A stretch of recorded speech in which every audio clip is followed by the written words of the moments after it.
Hello friends, welcome back to our channel TG agri. Friends, आज हम लोग पढ़ने वाले हैं इनब्रीडिंग डिप्रेशन के बारे में।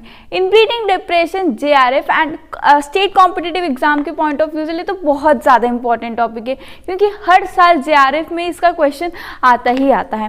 तो आप आज ये वीडियो को लास्ट तक देखिए, क्योंकि आज हम इनब्रीडिंग डिप्रेशन से रिलेटेड सारे टॉपिक्स को बहुत अच्छे से और डिटेल में डिस्कस करेंगे, और साथ ही जेआरएफ और अदर एग्जाम्स में आए हुए क्वेश्चंस को भी आज हम इसमें डिस्कस करेंगे।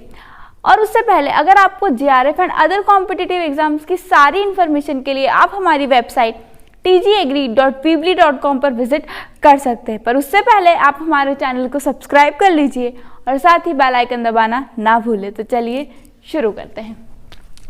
इनब्रीडिंग डिप्रेशन, देखिए इनब्रीडिंग डिप्रेशन होता क्या है उससे पहले हम एक चीज़ देखते हैं। हम जानते हैं कि जो cross pollinated and asexually reproducing species होती है वो बहुत ज़्यादा हेट्रोजाइगस होती है, दे आर हाईली हेट्रोजाइगस।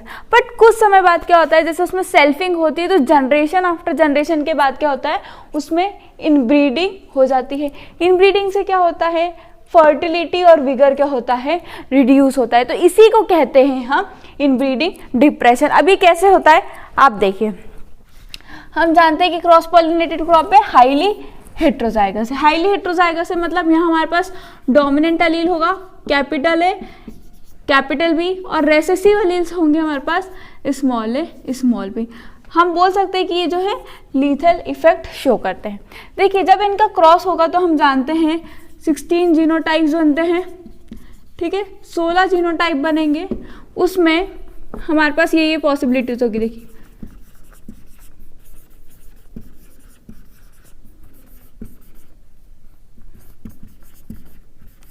देखिए हमारे पास ये 4 जीनोटाइप भी उसमें क्या होंगे, बनेंगे। अब ये देखिए यहाँ पे क्या हो रहा है, यहाँ पे रेसेसिव शो हो रहा है, यहाँ पे भी रेसेसिव शो हो रहा है, इधर भी रेसेसिव है और इधर भी रेसेसिव है। तो क्या होता है, जब हम सेल्फिंग करवाते हैं या एक क्रॉस के बाद जब बार बार इनका क्रॉस होता है या सेल्फिंग होती है, तो एक स्टेज के बाद या हम बोल सकते हैं 6 से 7 जनरेशन के बाद इसमें होमोजाइगोसिटी आती है। होमोजाइगोसिटी आने की वजह से क्या होता है, ये जो लीथल जीन्स होते हैं ये अपने आप को पूरी तरीके से एक्सप्रेस करते हैं। जब ये अपने आप को पूरी तरीके से एक्सप्रेस करते हैं तो यहाँ पे क्या हो जाता है, फर्टिलिटी विगर में क्या हो जाता है, रिडक्शन हो जाता है। इसी को हम कहते हैं इनब्रीडिंग डिप्रेशन। अब हम टर्म से समझते हैं। देखिए इनब्रीडिंग टर्म से मेरे समझ में क्या आ रहा है कि इनब्रीडिंग का मतलब होता है mating between same breeds is called inbreeding, ठीक है। अब हमने क्या देखा कि इनब्रीडिंग हो रही है, होमोजाइगोसिटी आ रही है, होमोजाइगोसिटी आने की वजह से क्या हो रहा है, उसमें विगर और फर्टिलिटी रिड्यूस हो रहे हैं। तो इसके कारण जो डिप्रेशन हो रहा है ना, यहाँ पे डिप्रेस हो रहे हैं हम लोग, तो उसी को कहते हैं हम इनब्रीडिंग डिप्रेशन। देखिए लिखा है यहाँ पे mating between individual related by decent और एंसेस्ट्रीज, ठीक है। इसका एग्जाम्पल है सिमेटिंग। उसके बाद है the highest degree of inbreeding is achieved by selfing. सबसे ज्यादा इनब्रीडिंग कैसे आती है, सेल्फिंग से आती है। अब देखिए मैं आपको एक एग्जाम्पल देना चाहूंगी।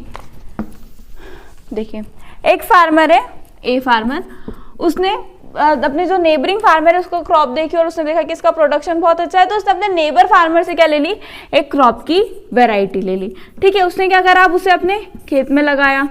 तो पहले साल तो उसकी क्या है, उसकी अच्छी प्रोडक्शन आया, 20 बोरे आए।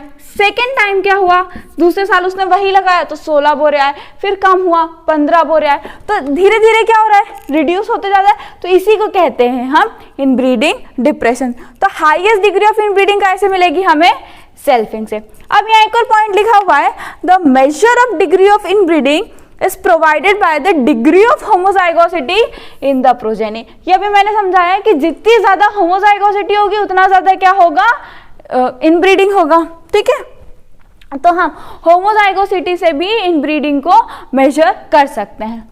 Next is the degree of inbreeding of an individual is expressed as an inbreeding coefficient. अब हम इनब्रीडिंग को कैसे एक्सप्रेस करते हैं, तो इनब्रीडिंग कोएफिशिएंट को हम एफ से एक्सप्रेस करते हैं। वो इंडिविजुअल्स के लिए होती है 0 एफ, इनब्रीडिंग कोएफिशिएंट इंडिविजुअल्स के लिए होता है 0।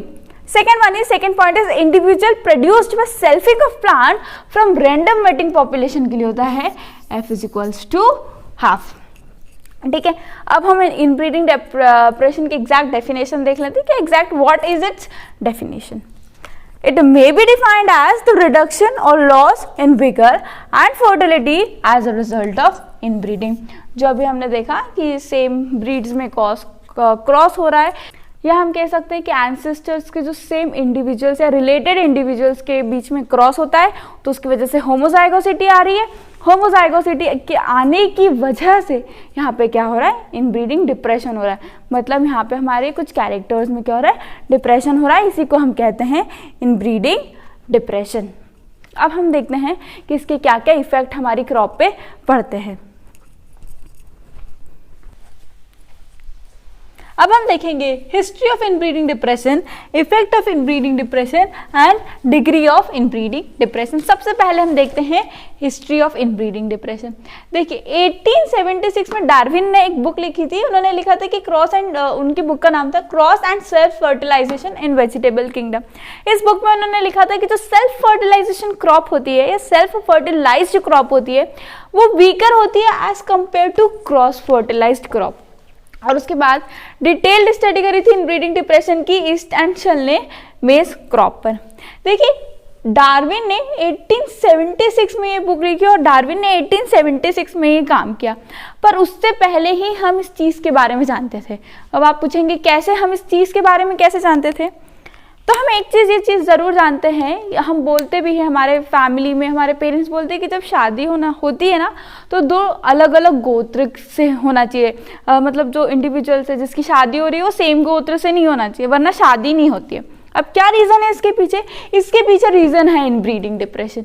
अब इसके पीछे इनब्रीडिंग डिप्रेशन कैसे रीज़न हो सकता है, तो वहाँ बात हो जाती है एंसेस्टर्स की. अगर हमारे सेम एंसेस्टर्स रहेंगे तो क्या होता है, जैसे हम इसमें बात करते हैं इनब्रीडिंग डिप्रेशन में कि अगर सेम एंसेस्टर्स रहते हैं तो क्या होता है, रिप्रोडक्टिव एबिलिटी कम होती है, विगर कम होता है. वैसे ही कहा जाता है कि अगर सेम गोत्र में अगर आपने शादी कर ली तो रिप्रोडक्टिव एबिलिटी और विगर में कमी आ जाएगी. इसलिए कहा जाता है कि हमारे रिलीजन में जितनी भी चीज़ें हैं वो सिर्फ साइंटिफिक बेस्ड है, बट बात ये होती है कि हम उसको कितना पहचानते हैं. ये बात तो करी हमने इनब्रीडिंग डिप्रेशन की. अब हम बात करते हैं उसकी इफेक्ट की. अभी हमें पढ़ना है effect of inbreeding in crop, not on humans. सबसे पहले appearance of lethal and sublethal genes, alleles sorry.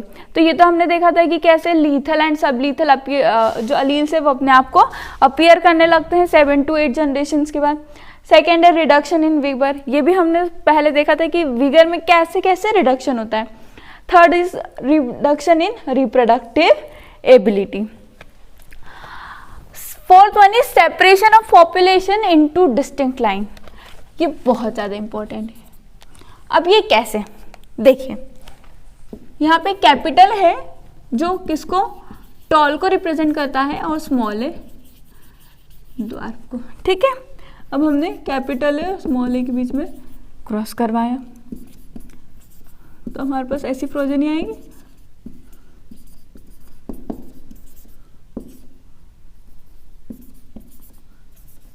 देखिए अब यहाँ पे क्या हो रहा है, आई राइट हियर कि जो कैपिटल ए है और कैपिटल ए स्मॉल है, ये किसको रिप्रेजेंट कर रहे हैं, टॉल को, और स्मॉल ए किसको रिप्रेजेंट कर रहे हैं, ड्वार्फ को.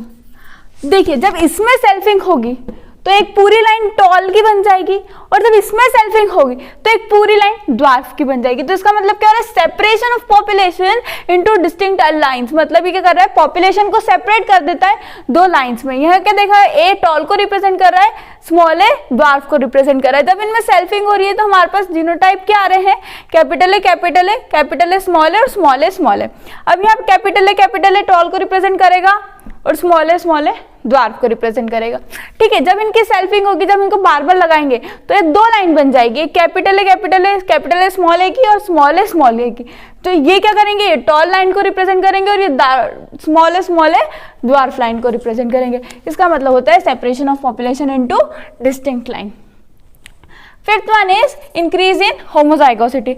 हमने देखा था कि जैसे जैसे हम सेल्फिंग कराते थे तो 7 to 8 जनरेशन के बाद क्या आ जाती है, होमोजाइगोसिटी आती है. जितनी ज़्यादा होमोजाइगोसिटी उतना ज़्यादा इनब्रीडिंग डिप्रेशन.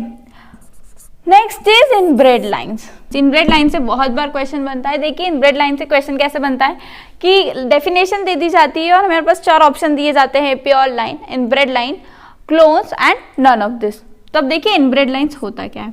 देखिए इनब्रेड लाइंस का मतलब हम जानते हैं कि जो हाईली हेट्रोजाइगस क्रॉप होती है, उसके बाद जो 6 से 7 जनरेशन तक हमने उसकी सेल्फिंग करवाई, सेल्फिंग करवाने के बाद हमारी जो होमोजाइगस क्रॉप बन गई, उसी को हम कहते हैं इनब्रेड लाइंस।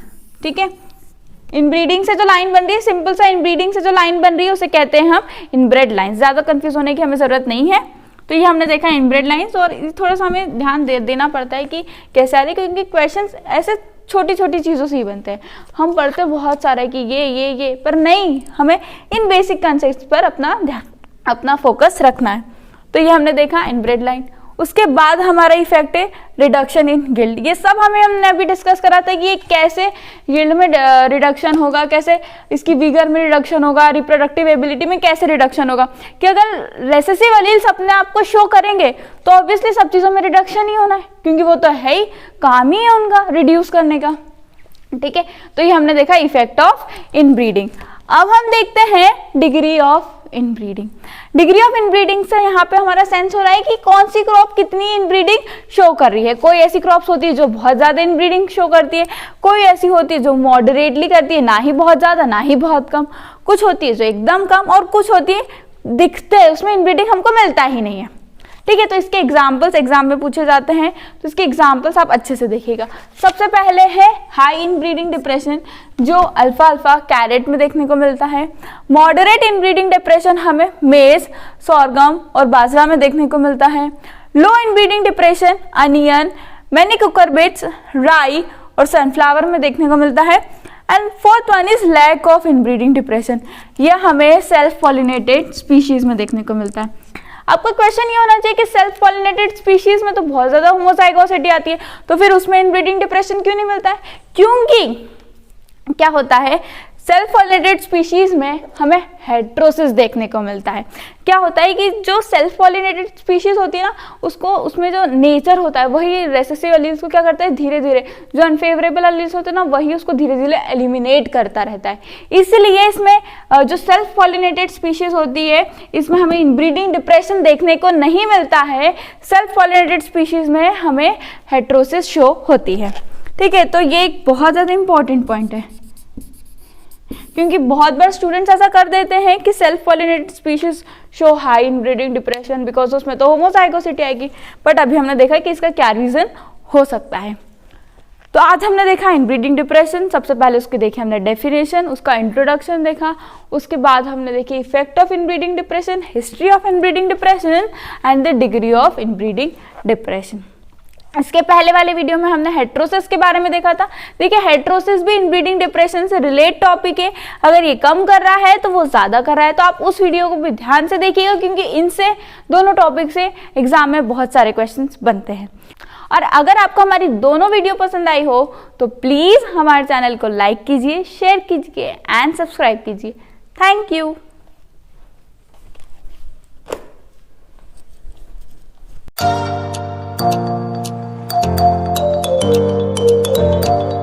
Thank you.